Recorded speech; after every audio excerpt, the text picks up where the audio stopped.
आप सभी को नमस्कार। आज मैं एक ऐसे मुद्दे पर बात करना चाहती हूँ जो हम सबकी ज़िंदगी से सीधे जुड़ा हुआ है। दिल्ली का बढ़ता हुआ प्रदूषण और प्रदूषण के खिलाफ आंदोलनों में सुनाई देने वाले कुछ उग्र और हिंसक नारे और उनके असर के बारे में भी हम बात करेंगे। देखिए, दिल्ली का प्रदूषण आज हमारी सांसों पर खतरा पैदा कर रहा है। दिल्ली की हवा आज इतनी खराब हो चुकी है कि बच्चे, बूढ़े, स्कूल, अस्पताल सभी प्रभावित हैं। सर्दियों में तो हवा इतनी जहरीली हो जाती है कि सांस लेना भी मुश्किल हो जाता है। यह समस्या अचानक तो नहीं आई है, इसके पीछे कई कारण हैं। गाड़ियों का भारी ट्रैफिक, पराली जलाना, फैक्ट्रियां और धूल, निर्माण स्थल, कचरा जलाना और सबसे बड़ी बात है सरकारों की धीमी कार्रवाई। प्रदूषण सिर्फ हवा में धुआं नहीं है, ये हमारी लापरवाही और कमजोर योजनाओं का भी नतीजा है। और इसके लिए आंदोलन बहुत ज़रूरी है। क्यों ज़रूरी है?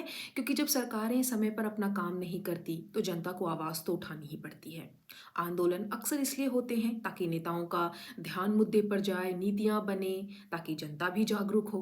प्रदूषण के खिलाफ आवाज़ उठाना बहुत ज़रूरी है क्योंकि यह सिर्फ आज की नहीं, आने वाली पीढ़ियों की भी समस्या है। लेकिन कुछ आंदोलन में उग्र नारे भी लगे।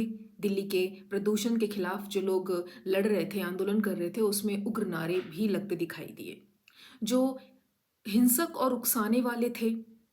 हिडमा के नारे लगे, बहुत उग्र थे। ऐसे नारे सुनने में तेज लगते हैं, पर असल में जो उनका असर है वो होता नहीं है, वो उल्टा ही होता है। देखिए, आंदोलन की छवि खराब होती है, सरकारें संवाद बंद कर देती हैं, ज़ोर ज़बरदस्ती करती हैं, आम लोग डर जाते हैं और दूर हो जाते हैं। मीडिया असल मुद्दे को छोड़कर सिर्फ नारों पर चर्चा करने लगती है, यानी समस्या का हल मिलने के बजाय मामला और उलझ जाता है। प्रदूषण का असली हल क्या हो सकता है? देखिए, समाधान उग्र नारे तो कतई नहीं हो सकते। समाधान है सख्त कानून बने, बेहतर सार्वजनिक परिवहन हो, निर्माण की सख्त निगरानी की जाए, प्रवाली पराली प्रबंधन हो, साफ ऊर्जा का इस्तेमाल हो, कूड़ा न जलाना हो और शहर की अच्छी योजना। इन सब बातों का अगर ख्याल रखा जाए तो प्रदूषण की समस्या से निपटा जा सकता है या कम किया जा सकता है। यह सब बातचीत से, समझ से, विज्ञान से और सहयोग से ही संभव हो सकेगा। और इसमें नागरिकों की भूमिका भी महत्वपूर्ण है। हम केवल सरकार को ही दोष तो नहीं दे सकते, हम जनता को भी अपना हिस्सा निभाना चाहिए। ज़्यादा से ज़्यादा बस, मेट्रो का इस्तेमाल करके, बेवजह कार को न निकाल के, घर का कचरा न जला के, सही जगह पर फेंक के, पेड़ लगाकर, स्वच्छता का ध्यान रखकर, मोहल्ले की सफाई के लिए लोगों को दबाव डालें या उन्हें एनकरेज करें। अगर जनता बदलेगी तो शहर भी ज़रूर बदलेगा। और इसके लिए अगर आंदोलन करना पड़े तो आंदोलन कैसा होना चाहिए? देखिए, अच्छा आंदोलन वही है जो शांतिपूर्ण हो, जिसमें साफ और स्पष्ट मांगे हों, जो जनता को जोड़ता हो, जिसमें हिंसा या डरावनी भाषा ना हो, जो वैज्ञानिक आधार पर बात करे। हिंसक नारे आंदोलन को कमजोर बनाएंगे और साफ और शांत शब्द आंदोलन को मजबूत।